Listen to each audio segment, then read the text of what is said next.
கர்த்தருடைய ஸ்தோத்திரம். கர்த்தர் நாமப்படுவதாக. அருமையான பிரைஸ் டிவி நேயர்களே, உங்கள் எல்லாரையும் இயேசு கிறிஸ்து நாமத்தில் இந்த ஜெப குறிப்புக்கு வாழ்த்தி, இந்த ஜெப நேரத்துக்கு வாழ்த்தி வரவேற்கிறேன். கர்த்தர் தாமே உங்கள் ஒவ்வொருவரையும் ஆசீர்வதிப்பாராக. கர்த்தர் உங்களில் மகிமைப்படுவாராக. ஜெபத்தில் இணைந்திருக்க எல்லாரையும் கர்த்தர் ஆசீர்வதிப்பாராக. ஜெபத்தில் ஒருவனமாக இணைந்து ஜெபிக்க இயேசு நாமத்தில் நாங்களை கேட்டுக்கொள்வது கர்த்தருக்கு ஸ்தோத்திரம். அல்லேலூயா. நம்ம தொடர்ந்து ஜெபிக்க போகிறோம். ஜெபம் என்பது தன்னுடைய வாழ்க்கையில் மிகுந்த அதிகமான நன்மையை கொண்டு வருகிற ஒரு நல்ல காரியம். கர்த்தருக்கு ஸ்தோத்திரம். நம்ம அநேக காரியங்களை காலையில் எழுப்பினிலிருந்து படுக்க போகும் வரைக்கும் அநேக காரியங்களை செய்யணும். அப்புறம் இந்த திரையில் இருக்கணும். ஸ்தோத்திரம். எப்பொழுதும் ஒரு காரியம் செய்து கொண்டிருக்கணும், சுவாசித்து கொண்டே இருக்கணும். நம்ம ஜீவன் நம்மிடத்தில் இருக்கிறது என்பதற்கு அது ஒரு உதாரணம். நம்மை பார்க்கிறவர்கள் இரவிலும் நம்ம நித்திரை செய்யும்போது பக்கத்தில் வந்தால் இவர் உயிரோடு இருக்கிறார் என்பதற்கு ஒத்தாட்சி நம்ம சுவாசித்து கொண்டே இருக்கணும். அதே போல் நம்ம ஜெபம் நம்ம வாழ்க்கையில் ஒரு நம்முடைய ஜீவனுக்கு உகந்த சுவாசத்தை போல காணப்பட்டு கொண்டே இருக்கணும். நாம் எப்படி அப்படி சுவாசம் எடுக்கிறோமோ அப்போ அல்லேலூயா ஸ்தோத்திரம், அல்லேலூயா ஸ்தோத்திரம், ஏசப்பா ஸ்தோத்திரம் என்று சொல்லி நம்ம சோத்திரம் பண்ணி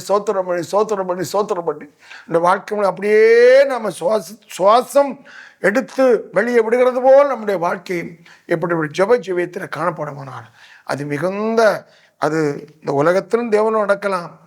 நம்முடைய வாழ்க்கை என்னைக்கு முடிகிறதோ அன்றைக்கு அந்த இளைப்பார் தேசத்தில் தேவ கிருபையினால் பிரவேசிக்கலாம்.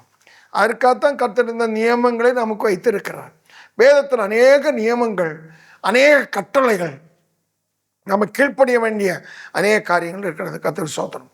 சிலது கொஞ்சம் கடுமையாக இருக்கலாம், சிலது லகுவாக இருக்கலாம். எப்படி இருந்தாலும் நாம் ஏற்றுக்கொண்டு கீழ்ப்படிந்து அதை செய்வதற்கு உகந்தது தான் கர்த்தர் நமக்கு அளித்தந்திருக்கிறார். கர்த்தர் ஸ்தோத்திரம்.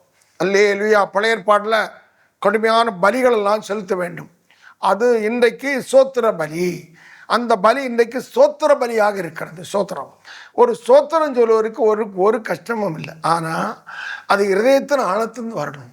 உண்மையாக மனம் திரும்பாமல், உண்மையாக ரட்சிப்பின் சந்தோஷத்தை பெறாமல் இந்த சோத்திரம் நம்மிடத்திலிருந்து வெளிப்படுவது மிகுந்த அசாத்தியம். அருமையான தேவனுடைய பிள்ளைகளே, முதலில் நம்முடைய ரட்சிப்பின் மகிமையை, ரட்சிப்பின் சந்தோஷத்தை உறுதிப்படுத்தணும். நாம் மனம் திரும்புவதை கர்த்தருக்குள்ள உறுதிப்படுத்த வேண்டும். கர்த்தரால் அந்த மனம் திரும்புதல் அங்கீகரிக்கப்பட வேண்டும். அல்லேலூயா. அப்பொழுதுதான் நம்ம ஜெபிக்கிற ஜெபம் அது மிகுந்த பிரயோஜனம் உள்ளதாக காணப்படும். இயேசு கிறிஸ்துவின் காலத்திற்கு பிறகு அந்த அப்போஸ்தலர்கள் அவர்கள் ஒரு வியாதியஸ்தனை கொண்டு வந்த பொழுது ஜெபித்தார். உடனே சுகம் கிடைத்தது. அல்லேலூயா. வேதத்தில் வாசிக்கிறோம், எங்களிடத்தில் உள்ளதே உனக்கு தருகிறோம், நசரேயனாகிய இயேசுவின் கிறிஸ்துவின் நாமத்தில் நீ எழுந்து நட என்று சொன்னபொழுது அவன் எழுந்தான், நின்றான், நடந்தான், தேவனை துதித்தான், தேவாலயத்துக்குள் பிரவேசித்தான். எத்தனை அருமையான வார்த்தைகளோ, எத்தனை மேன்மையான காரியம். காரணம், அவர்கள் தேவனோடு நடந்தார்கள், ஜெபிக்கிறவர்களாக இருந்தார்கள், கர்த்தருக்கு பிரியமானவர்களாக இருந்தார்கள், தேவனால் அங்கீகரிக்கப்பட்டவர்களாக இருந்தார்கள். அருமையான தேவனுடைய பிள்ளைகளை நாம் தேவனால் அங்கீகரிக்கப்பட்ட பிள்ளைகளாக, தேவனோடு நடக்கிறவர்களாக, ஏதோ நம்முடைய காரியங்களெல்லாம் இஷ்டம் போல செய்துவிட்டு ஏதோ ஜெப நேரத்தில் மட்டும் வந்து கொஞ்ச நேரம் ஜெபித்து சென்றார், அது தேவனுக்கு பிரியமாக இருக்குமோ என்பதை நான் முதல்ல என்னை தானே கேட்டுக்கொள்ள வேண்டும். என் வாழ்க்கை கர்த்தருக்கு பிரியமாக இருக்கிறதா? என்னுடைய நேரங்களெல்லாம் கர்த்தருக்கு உகந்ததா செலவிடுகிறேனா? இந்த வாழ்க்கையின் சிந்தனையெல்லாம் கர்த்தருக்கு உகந்தா இருக்கிறது என்பதை நம்ம சிந்தித்து செயல்பட்டு ஜெபிப்பது அது மிகுந்த பிரயோஜனமாக இருக்கும். அல்லேலூயா. கர்த்தாவே, உமது தேசத்தின் மேல் பிரியம் வைத்து யாக்கோவின் சிறையிருப்பை திருப்பினீர் என்று சங்கீதக்காரன் சொல்லுகிறான். அப்போ கர்த்தர் இந்த தேசத்திலுமே பிரியமா இருக்கும் போது சிறையிருப்பு திரும்பும். நம்ம அநேக சிறையிருப்புகளால் ஒருவேளை இன்னைக்கு சிறை வைக்கப்பட்டிருக்கலாம். அது இருதயத்துக்குள்ள இருக்கலாம், சிந்தனையில் இருக்கலாம், இந்த சரீரத்தில் இருக்கலாம், குடும்பத்தில் இருக்கலாம், நம்முடைய தனிப்பட்ட வேலை ஸ்தலத்தில் இருக்கலாம், நம்முடைய வீட்டுக்குள்ள இருக்கலாம். எந்த இடத்துல எப்படிப்பட்ட சூழ்நிலை இருப்பது என்பதை கர்த்தர் அறிவார். நாமும் ஓரளவுக்கு அறிவோம். முழுவதும் அறிந்தது மகிமையின் தேவன். அப்போ சிறையிருப்பு திரும்ப வேணுமானால் அதே போல துதிக்கணும், அதே போல ஜெபிக்கணும். அருமையான நெகேமியா என்கிற தேவ மனுஷன் தேவனத்தில் ஜெபித்தது நாம் வேதத்தில் வாசிக்கிறோம்.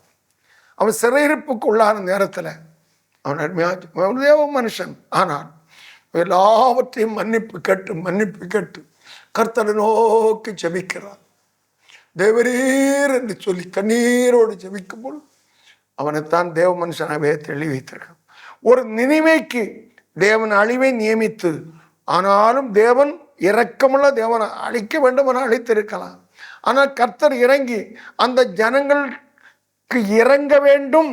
அவர் ஒருவேளை மனம் திரும்பினால் அவர்கள் விடுதலை பெற்றுக் கொள்வார்களே, ஒரு எச்சரிப்பின் சத்தத்தை கொடுப்போம் என்று சொல்லிதான் அந்த நினைவேக்கு தேவ மனுஷனாக யோனாவை அனுப்பினார். யோனா மிகுந்த பிரயாசப்பட்டு சென்றான். அவன் இந்த தேசம் அழிய வேண்டும் என்ற எண்ணத்தோடு தான் அதை பிரசங்கித்தான். ஆனால் இரக்கமுள்ள தேவன் அந்த தேசம் அழியக்கூடாது என்று அவன் மூலமாக பிரசங்கித்தார். அல்லேலூயா. அதுதான் நமக்கும் தேவனுக்குள்ள வித்தியாசம். கர்த்தர் நல்லவர். அல்லேலூயா. தேவன் மகா பெரிய தேவன், மகா உயர்ந்த உன்னதத்தில் வாசமாயிருக்கிறவர். நம்ம தாழ்ந்த தாழ்விடங்கள் இருக்கிறோம். வானம் அவருக்கு சிங்காசனம், பூமி அவருக்கு பாதப்படி. அவருடைய பாதப்படி அவரை நோக்கி நாம் பார்க்கும்போது நம்முடைய ஜெபம் அவருக்கு பிரியமாக இருக்க வேண்டுமானால் தானியேலை போல, நெகேமியாவை போல தன்னை தாழ்த்தி நம்ம ஜெபிக்க வேண்டும். ஸ்தோத்திரம். ஜெபிக்கும் போது நம்முடைய சிறையிருப்பு மாறும். சிறையிருப்பு மாறும். சிறையிருப்பு மாற வேண்டுமானால் நாம் ஜெபிக்க வேண்டும். நம்மை தாழ்த்தி ஜெபிக்க வேண்டும். கண்ணீரோடு ஜெபிக்க வேண்டும். பெருமூச்சோடு ஜெபிக்க வேண்டும். விண்ணப்பத்தோடு ஜெபிக்க வேண்டும். சோத்திரம் வெளியிட்டு ஜெபிக்க வேண்டும். ஆமென். சோத்திரம். இப்பொழுது நாம் ஜெபிக்க போகிறோம். ஜெபம் நம்முடைய வாழ்க்கையில் இந்த டிவி ப்ரோக்ராமில் மட்டும் இணைந்து ஜெபிக்கிறது இல்லை. நம்முடைய வாழ்க்கையே ஜெபம். ஜெப ஜீவி. நம்முடைய வீடு ஜெப கூடாரமாக மாற வேண்டும். ஏதோ எங்கேயோ போய் யாரோ சொல்லி எங்கேயோ போய் ஜெபிக்கிறது இல்லை. நம்ம இந்த சரீரம் ஜெப கூடாரமாக மாற வேண்டும். நம்முடைய வீடு ஜெப கூடாரமாக மாற வேண்டும். அப்பொழுது அவர் தேவன் தங்குகிற இந்த சரீரம் தேவன் தங்குகிற கூடாரமாக மாறும். நாம் தங்கி இருக்கிற வீடு தேவன் தங்கி இருக்கிற கூடாரமாக மாறும். அதற்குத்தான் ஜெபிக்க சொல்லி கர்த்தர் இது ஒரு பயிற்சி. இந்த பயிற்சியை நம்ம ஒவ்வொரு நாளும் அபியாசிக்க வேண்டும். ஒவ்வொரு நிமிஷம் அபியாசிக்க வேண்டும். அல்லேலூயா. சோத்திரம் சோத்திரம் சோத்திரம் என்று சொல்ல சொல்ல சொல்ல தேவன் நம்மிலே மகிமைப்படுவார். ஜெப தூபம் நம்மிடத்தின் எழும்ப வேதம் சொல்வது, நோவா தேவனுக்கு பலி செலுத்தினான், தேவன் அதை சுகந்த வாசனை ஏற்றுக்கொண்டார். ஆமென். அல்லேலூயா. நம்முடைய பலி, நம்முடைய சோத்திர பலி, நம்முடைய ஜெப பலி தேவன் அங்கீகரிக்கக்கூடிய அளவில் இங்கிருந்து புறப்படுமானார் அவர் தேவன் அதை சுகந்த வாசனை ஏற்றுக்கொள்வார். அவர் சுகந்த வாசனை ஏற்றுக்கொள்ளும்போது அதற்கு ஒரு பலன் நிச்சயமாகவே மகிமையாக இருக்கும். அல்லேலூயா. சோத்திரம். சரி, நாம் இப்போ ஜெபிக்க போகிறோம். ஜெபம் மிகுந்த பிரயோஜனம் உள்ளது. ஜெப நேரம் மிகுந்த ஆசீர்வாதமானது. ஒவ்வொரு தேவ மனுஷனுடைய வாழ்க்கையிலும் நாம் 24 மணி நேரம் நமக்கு கர்த்தர் தந்திருந்தார். கர்த்தருடைய பாதப்படியில் எவ்வளவு நேரம் முழங்கால் படிக்கிறோமோ, எத்தனை நேரம் கண்கள் அவரை நோக்கி பார்க்கிறோமோ, அதுதான் நம்முடைய வாழ்க்கையில ஆசீர்வாதமான நேரம். அதற்குள்ள ஆசீர்வாதம், அதற்குள்ள பிரதிபலன் நமக்கு நம்முடைய குடும்பத்துக்கும் நிச்சயமாகவே கர்த்தர் தருவார். அல்லேலூயா. சோத்திரம். சரி, நாளிலும் சில ஜெப குறிப்புகளை கர்த்தருக்கு ஜெபிக்க போகிறோம். சோத்திரம்.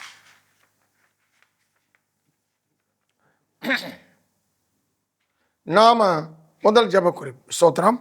நம்ம எல்லாரும் ஒரு மனமா கர்த்தருக்கு ஸ்தோத்திரம் பிடிச்சோம். நாம் இருக்கிற இடங்களில், செல்லுகிற இடங்களிலும் நல்ல முன்மாதிரி உள்ளவர்களாக இருக்கணும். ஒரு மாதிரி அல்ல. சிலர் சொல்லுவாங்க, அந்த மனுஷனுடைய போகிற அவன் ஒரு மாதிரியான ஆளாச்சேன்னு சொல்லி. அப்படி அல்ல. சிலர் சொல்லுவாங்க, சில பிள்ளை, டே அந்த மோசேங்கிற மனுஷனுடைய வேதத்தில் உள்ள கிராமத்தில் உள்ள ஒரு மனுஷனை சொல்லுது, அது நல்ல தம்பிங்கிற அந்த மனுஷனுடைய பிள்ளைகளோடு நீர் சேர்ந்து விளையாடணும், மற்றவரோடு போய் விளையாடாத என்று சொல்லுகிறதை நாம் காதால் கேட்டு. ஏன்? அந்த பிள்ளைகள் மற்றவர்களுக்கு முன்மாதிரியான பிள்ளைகள். அதனால் அந்த பிள்ளைகளோடு சேர்ந்து கொள், அந்த பிள்ளைகளோடு எங்கேயும் போ, அந்த பிள்ளைகளோடு சேர்ந்து விளையாடு, அல்ல அந்த பிள்ளைகளோடு சேர்ந்து படி என்று சொல்லுகிறோம். பார்க்கணும் ஏன் சொல்லுகிறார்கள். சிலர் அந்த பையனோட பைக்கில் போகாத, அந்த மனுஷனுடைய பிள்ளைகளோட சேராத, அந்த குடும்பத்தில் போகாத. ஏன்? இதெல்லாம் நம்ம உலகத்தில் பார்த்து கொண்டிருக்கிறோம்.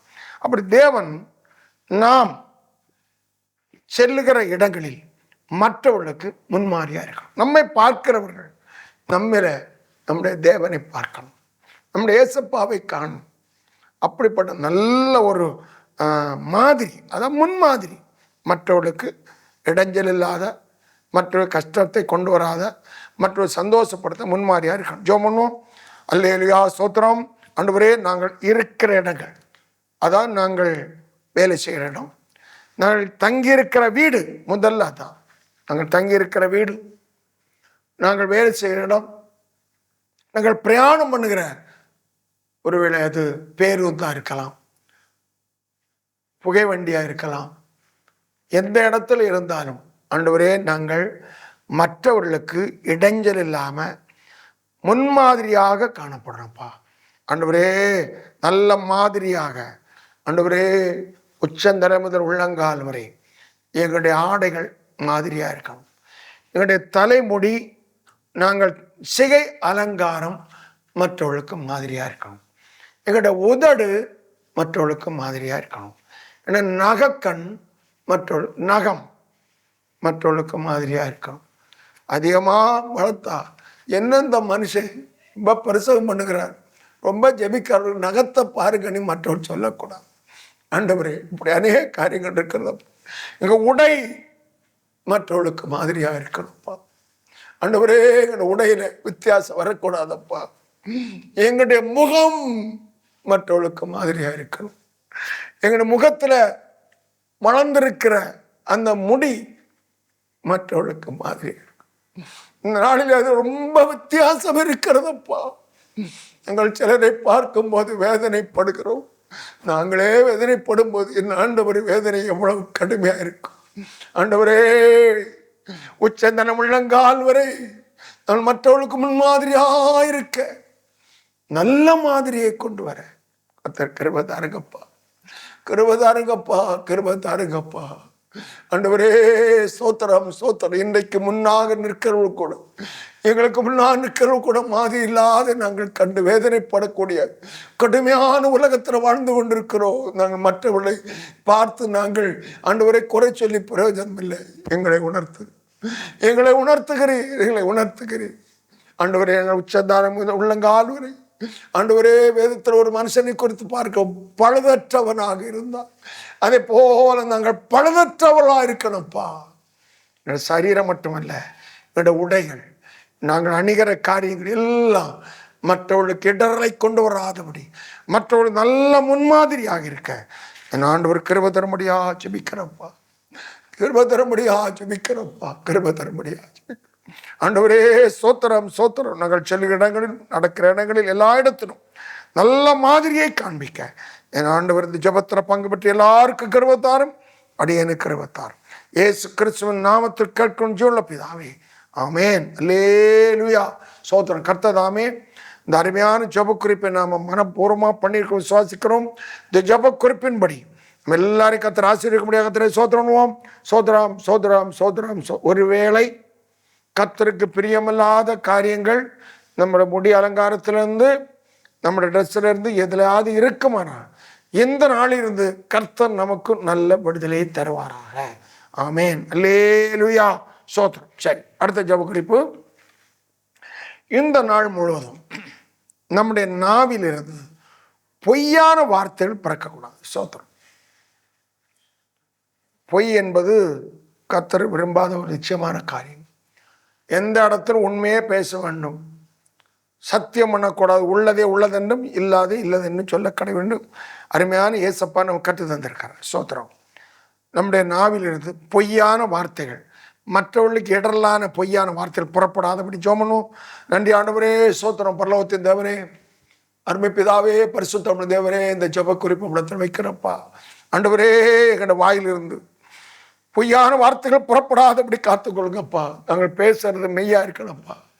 பின்னால் அவர்கள் ஏதாவது ஒரு இடத்துல இந்த மனுஷன் இடத்துல இப்படி சொன்னாரே, நல்ல மனுஷன் நினைத்தாரே, அப்படி இப்படி பொய் சொல்லிவிட்டாரே என்று எங்களை பார்த்து குறை கூறி அதனால் உங்களுடைய நாமம் தூஷிக்கப்படக்கூடிய அளவில் நான் நடக்காதபடி ஆண்டவரே என் வாயிலிருந்து மெய்யான வார்த்தைகள் புறப்படப்படுத்துகிறோம், ஒப்பு கொடுக்கிறோம். இது மிகுந்த ஒரு பிரயாசமான ஒரு காரியம்தான் நிச்சயமாக. ஏனென்றால் சின்ன சின்ன காரியங்கள் நாங்கள் பொய் சொல்லி விடுகிறோம். உண்மையிலே எங்கே போகிறான்னு ஒரு நபர் கேட்டால் இங்கே பக்கத்தில் தான் சொல்லாமல் ஒருவேளை சில இடத்தை சொல்லி விடுகிறோம். அது ஒருவேளை அவர் கண்கள் காணவே நாங்கள் வேறு இடத்துல போய் நிற்கக்கூடிய சூழ்நிலை வரலாம். என் அருமை தேவனே, என்றாலும் கர்த்தருக்கு முன்பாகவும் மனுஷர்களுக்கு முன்பாகவும் நான் உண்மையை பேச விரும்புகிறேன்ப்பா. உண்மையை பேச விரும்புகிறோம். இந்த விருப்பம் இருக்கிறதப்பா. கர்த்தாவே, அதை நடைமுறைப்படுத்த ஆண்டவருக்கு கிருபைக்காக ஜெபிக்க, ஆண்டவரை உண்மையான வார்த்தைகள் புறப்படும்படியாக என் ஆண்டவரத்தில் ஒப்பு கொடுக்கிறோம். ஆவி ஆத்தும சரீரம் குற்றமற்றதா இருக்க வேண்டும் வேதத்தில் வாசிக்கிறோம் அப்பா. நாவில் சொல் பிரபாதற்கும்னே கர்த்தர் அறிந்திருக்கிறேன். ஒரு நபர் இடத்துல பேசும்போது ஆண்டவரை எடுப்பு நாங்கள் சிலவில் போய் பேசுகிறோம். அவன் வாயிலிருந்து புறப்படுறது எல்லாமே அப்படித்தானே இருக்கும் என்று எங்களை பார்த்து மற்றவர்கள் சொல்லக்கூடாதப்பா. அப்பா, இவனை இப்படி போய் பேசி விட்டானே என்று எங்களை பார்த்து யாரும் சொல்லக்கூடாதப்பா. கர்த்தர் இறங்குவீராக, இதில் ஒரு விடுதலை தருவீராகப்பா. ஏசப்பா, நாங்கள் பொய் சொல்லாதபடி ஆண்டவர், வாயிலிருந்து பொய்யான வார்த்தைகள் புறப்படாதபடி ஆண்டவர், என் ஆண்டவரே எங்களை காத்துக்கொள்ளுங்கப்பா. காத்துக்கொள்ளுங்க. மற்றவளை இடற வைக்கிற பொய்யான வார்த்தைகள் ஆண்டவரே, மற்றவளை கஷ்டப்படுத்துகிற பொய்யான வார்த்தைகள் வந்து புறப்படாதபடி எங்களை காத்துக்கொள்ளும். இதில் சில கடுமையான சூழ்நிலைகள் உருவாகும். அந்த நேரங்களிலும் ஆண்டவரே ஸ்தோத்திரம். ஒருவேளை எங்களிடத்துல கொஞ்சம் ரூபாய்கள் இருக்கிறது சில கேள்விப்பட்டு எங்களிடத்துல வந்து கேட்கலாம். ஆனால் அது எங்களுக்கு கொடுக்க முடியாது. அது எங்களோட தேவைக்காக இருக்கலாம். அவர்கள் எங்களை மிகவும் ரூபாய் உங்களிடத்தில் இருக்கிறது தாருங்கள் என்று கேட்கும்போது அது எங்களுடைய தேவைக்கு இருக்கிறது, எங்களுக்கு கொடுக்க முடியும். இல்லை, இன்று வாங்கி நாளை தந்து விடேன்னு சொன்னார். இல்லையா, என்னால் முடியாது என்று சொல்லி ஒருவேளை அதனால சில கஷ்டங்கள் வந்தான், அதை பொறுமையோடு சகிக்கவும் எங்களுக்கு கிருபைத்தான். ஆண்டவரே, எப்படி அந்த வார்த்தைகள் பேச வேண்டும், பொய் பேசாதபடி நன்மையான காரியங்களை, நல்ல ஈவுகளை, மெய்யான வார்த்தைகளை எப்படி பேச வேண்டும் என்பதை பரிசுத்த ஆவியானவர் எங்களுக்கு கற்றுத்தான். நாங்கள் இப்படி பேச முடியாது, அப்போ பொய் சொல்லி விடுவோமா என்று நாங்கள் சொல்லாதபடி ஆண்டவர் நல்ல வார்த்தைகளை கர்த்தர் வைத்திருக்கிறேன். அந்த நல்ல வார்த்தைகள், மற்றவர்களுக்கு இடரலாத வார்த்தைகள், மற்றவர்களை கஷ்டப்படுத்தாத வார்த்தைகள் வாயிலிருந்து புறப்பட முடியாது ஜெபிக்கிறோம். பொய்யான வார்த்தைகள் பேசாதபடி என் ஆண்டவர்களை காத்துக்கணும். இது ஒரு கடுமையான உலகத்தில் இப்படிப்பட்ட மெய்யான வார்த்தை பேசுவது ஒருவேளை கொஞ்சம் பிரயாசமாக இருந்தாலும் தேவ பிள்ளைகளுக்கு அது பிரயாசம் அல்ல என்பதை கர்த்தர் கற்று தந்திருக்கு. நாங்கள் ஜெபித்திருக்கிறோம். கர்த்தரின் வாழ்க்கையில் மெய்யான வார்த்தைகள் வாயிலிருந்து புறப்பட கர்த்தர் காத்துக்கொள்ளும். இயேசு கிறிஸ்து நாமத்து பிதாவே, ஆமேன். அல்லேலூயா. ஸ்தோத்திரம். ஒருவேளை இது கடுமையான ஒரு ஜெப குறிப்பு தான். ஆமேன். என்றாலும் இதன்படி நடக்க, மெய்யான வார்த்தை பேச, பொய்யான வார்த்தைகள் வாய்ந்து புறப்படாதபடி கர்த்தரை காத்துக்கொள்ள முடியாத சோதரம். அல்லேலூயா. அடுத்தது, தேவையில்லாத வாக்குவாதங்களுக்கு நாம் விலகி ஓடணும். சோதரம். பொதுவாகவே வேதத்தில் வாசிக்கிறோம், நீதிமொழியில் நிறைய காரியங்களை கர்த்தர் சொல்லி தந்திருக்கிறார். சோதரம். தேவையில்லாதவர்களுக்கு இடங்களில் போய் சிக்கலில் மாற்ற அநேகர் பார்க்கிறோம். அதனால் அருமையான தேவ பிள்ளைகளை தேவையில்லாத வாக்குவாதங்கள் தொடங்குதுன்னா அதுலேருந்து விலகி ஓடிடும். வேதத்தில் அநேக காரியங்களுக்கு விலகி ஓடு விலகி ஓடு என்று வேதத்தில் வாசிக்கிறோம். தீமோத்தேயுவில் நிறைய சொல்லியிருக்கிறது, தீத்துல சொல்லியிருக்கிறது விலகி ஓடு. ஒரு நாளிலே யோசேப்பு விலகி ஓடினான். அவனுக்கு ஒருவேளை அந்த நாளிலே தண்டனை கிடைத்தால் பெரிய மேன்மையை கர்த்தர் வைத்திருந்தார். அல்லேலூயா. அதே போல் அருமையான தேவனுடைய பிள்ளைகளை விலகி ஓட வேண்டியவர்களுக்கு விலகி ஓடணும். அப்போ தேவையில்லாத வாக்குவாதங்களுக்கு விலகும். வாக்குவாதங்கள் சிலது மெதுவாக தொடங்கும். அப்படியே வார்த்தை மெதுவாக தொடங்கி கொஞ்சம் தடிமன் ஆகும், அப்புறம் கொஞ்சம் தடிமன் ஆகும், அப்புறம் மடையை பிடுங்கி விட்டால் எப்படி வெள்ளம் பிரவாகித்து வருமோ அப்படி வார்த்தைகள் புறப்பட்டு வரும். அதற்கு பிறகு நிப்பாட்டுறது கஷ்டம். சோதரம். அதனால் அருமையான தேவனுடைய பிள்ளைகளே, வாக்குவாதம் தொடங்கும் போதே பரிசுத்தாவினை எச்சரிப்பார், இந்த இடத்துக்கு விலகிவிடு, அல்லது வாயும் நலம் பலம் ஒன்றும் பேசாதபடி அமைதியாக இருக்கணும். அப்படி இருந்து விட்டால் மிகவும் நல்லது. அருமையான தேவனுடைய பிள்ளைகளே, இந்த வாக்குவாதங்கள் பெருகி சிக்கலில் மாட்டி விடாதபடி முதலிலே அங்கே வாக்குவாதம் விலகி கூட ஜெபம் பண்ணும். நன்றி ஆண்டவரே, சோத்திரம். பரிசுத்த தேவன், அது ஒரு நபரோடோ அல்லது ஒரு குழுவோடோ நாங்கள் வாக்குவாதம் பண்ணாதபடி ஆண்டவரே கர்த்தரை காத்து. வேத வசனத்துக்கு அடுத்த காரியங்களை கூட அநேக தேவையில்லாத வாக்குவாதங்களை பண்ணுகிறார்கள். வேதத்தில் தெளிவாக சொல்லி இருக்கிறது, ஒரு வாக்குவாதம் பண்ண மனதானான் எங்களுக்கு அதில் விருப்பமில்லை என்பதை வேத வசனம் பவுலப்போஸ்தலன் மூலமாக பரிசுத்த ஆவியானவர்கள் கட்டுவதற்காக சோத்திரம். அருமையான தேவனுடைய பிள்ளைகளே, இந்த ஜெப குறிப்பை எல்லாரும் இணைந்து ஜெபித்து கொண்டிருக்கிறோம். கர்த்ததாமே இந்த ஜெபத்தை கேட்டுக்கொண்டே இருக்கிறார். நாம இப்படிப்பட்ட காரியங்களுக்கு விலகி ஓட கர்த்தர் அனுகிரகம் பண்ண முடியாது. நன்றி ஆண்டவரே. ஆண்டவரே, பொல்லாத வாக்குவாதங்களுக்கு அது பின்னால பெரிய பிரச்சனை உருவாகக்கூடிய ஒரு சூழ்நிலை உருவாகலாம். ஆனால் ஆரம்பத்திலேயே அந்த வாக்குவாதங்களை விலகி ஓடிங்க தப்பித்து கொள்ள தேவ பிள்ளைகளாகி நாங்கள் அமைதியாக ஜீவனம் பண்ண வேண்டுமானார் இப்படி வாக்குவாதங்களுக்கு விலகி ஓட வேண்டும் என்று வேதம் சொல்கிறதப்பா. கர்த்ததாமே வாக்குவாதங்கள் விலகி ஓட கர்த்தர்களை காத்துக்கொள்ளும். வாக்குவாதங்கள் தொடங்கும் போதே அதை எச்சரிக்கை பெற்று ஆண்டவர் அந்த இடத்தை விட்டு நாங்கள் விலகி ஓட கர்த்தர்களை காத்துக்கொள்ளும். ஜெபத்தில் பங்கு பெற்ற எல்லாருக்கும் அந்த கிருபையை தந்த ஆசீர்வதி இயேசு நாமத்து பிதாவே, ஆமென். அல்லேலூயா. கர்த்ததாமே இப்படி வாக்குவாதங்கள் விலகி ஓட கர்த்தரை காத்துக்கொள்ளும். கர்த்தரை சோத்திரணுவோம். சோத்திரம் சோத்திரம் சோத்திரம். அநேக நேரங்களில் தேவ பிள்ளைகள் அந்த இடத்துல நாம் ஆரம்பத்திலே விலகி ஓடணும்னு நினச்சிக்கிட்டே இருந்தேன். என் உள்ளத்தில் அப்படி தோணிக்கிட்டே இருந்து, ஆனால் நான் அதில் இருந்து கடைசியில் பிரச்சனை பெருசாகும் போது இவனும் அந்த இடத்துல இருந்தான், சாட்சி கையெழுத்து போடக்கூடிய சூழ்நிலை உருவாகிவிடும். அந்த அருமையான தேவனுடைய பிள்ளைகளே, ஆரம்பத்திலே விலகி ஓடிவிட்டால் அநேக பொல்லாப்புகளுக்கும் கஷ்டங்களுக்கும் மன வேதனைகளுக்கும் நம்ம விலக்கப்பட்டு காத்து கொள்ளப்படுவோம். அல்லேலூயா. கர்த்ததாமே இந்த கிருபையை நமக்கு தருவாராக. ஸ்தோத்திரம். அடுத்தது, மற்றவர்களை ஆறுதல் படுத்தும் வார்த்தைகளை நாம் பேச கர்த்தரை ஸ்தோத்திரம். ஆமென். நல்ல ஜெப குறிப்பு. ஜெபம். மற்றவர்களை ஆறுதல் படுத்துகிற வார்த்தை. ஒருவேளை நாம் வேலை செய்கிற இடத்துல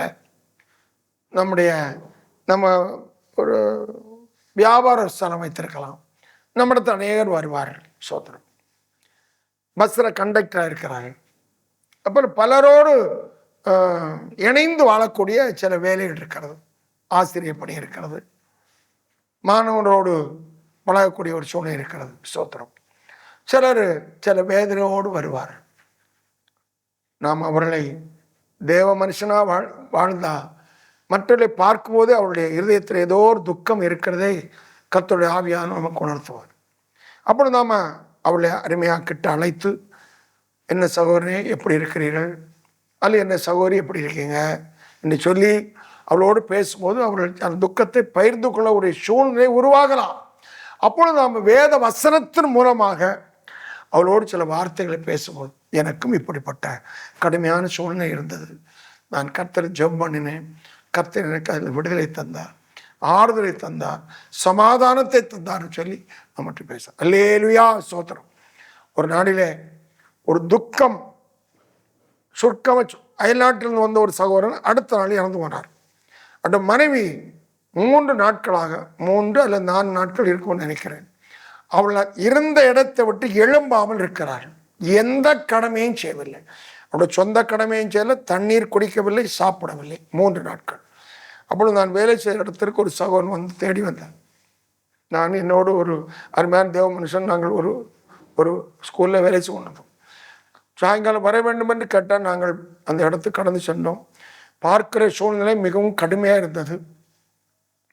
அவளோடு சில வார்த்தைகள் பேசும்படியாக ஒரு சுத்த தேவன் கிருபை தந்தார். அவளோடு பேசணும். அவள் எந்த பதிலுமே பேசவில்லை, வாயை திறக்கவே இல்லை. ஆனால் பேசணும். சுமார் கொஞ்ச நேரம் 10 நிமிஷம் 15 நிமிஷம் பேசியிருப்பேன். அவரும் பேசுகிறேன், என்னோட வந்து தேவ மனுஷன் பேசுகிறார், இந்த இளையும் பேசுகிறேன். பேசிவிட்டு ஜெபம் பண்ணும்போது அவள் முக்காடு போட்டார். சோதரம் ஜெபித்து கொண்டு வந்தோம். அடுத்த நாள் அந்த வேலை செலுத்த அங்கே ஸ்கூலுக்கு போகும்போது ஒரு செய்தி வந்தது. அந்த சகோதரி இரவில் படுத்திருந்தார்கள், உறங்கினார்கள். கொஞ்சம் தண்ணி கேட்டார்கள், காலையில் அமைதியாக இருந்தார்கள். அல்லேலூயா. அருமையான தேவனே, பரிசுத்த பிதாவே, இந்த அருமையான வேளையிலே இந்த ஜெபத்தில் பங்கு பெற்ற எல்லாரையும் கர்த்தர் ஆசீர்வதியும் பலப்படுத்தும். இணைந்து ஜெபித்த எல்லாரையும் கர்த்தர் ஆசீர்வதியும். நாங்கள் ஜெபித்ததுபடி கர்த்தர்களை காத்துக்கொள்ளும், பலப்படுத்தும். உண்மையுள்ளவர்களாக ஜெபிக்கலாம் என்ற ஜெபத்தின்படி நான் ஜெபித்தரும் நடக்கிறோம் எங்களை காத்துக்கொள்ளும். கர்த்தர் எல்லாரும் ஆசீர்வதியும், கிருபை சுதந்திரம். துதிகரமையும் மாத்திரம் ஏசு நாமத்துக்கு சொல்ல பிதாவே, ஆமென். அல்லேலூயா. கர்த்ததாமே, இந்த ஜெபத்தில் இணைந்து ஜெபித்த எல்லாரையும் கர்த்தர் ஆசீர்வதித்து கிருபைகளை மறைத்து நித்திய ராஜ்யத்தை வழிநடத்துகிறார். ஜெபித்ததன் பலனை கர்த்தர் நமக்கு அந்த ஆசீர்வதிப்பார். கர்த்தரை சோத்திரம். அல்லேலூயா. சோத்திரம் சோத்திரம் சோத்திரம். Praise the Lord.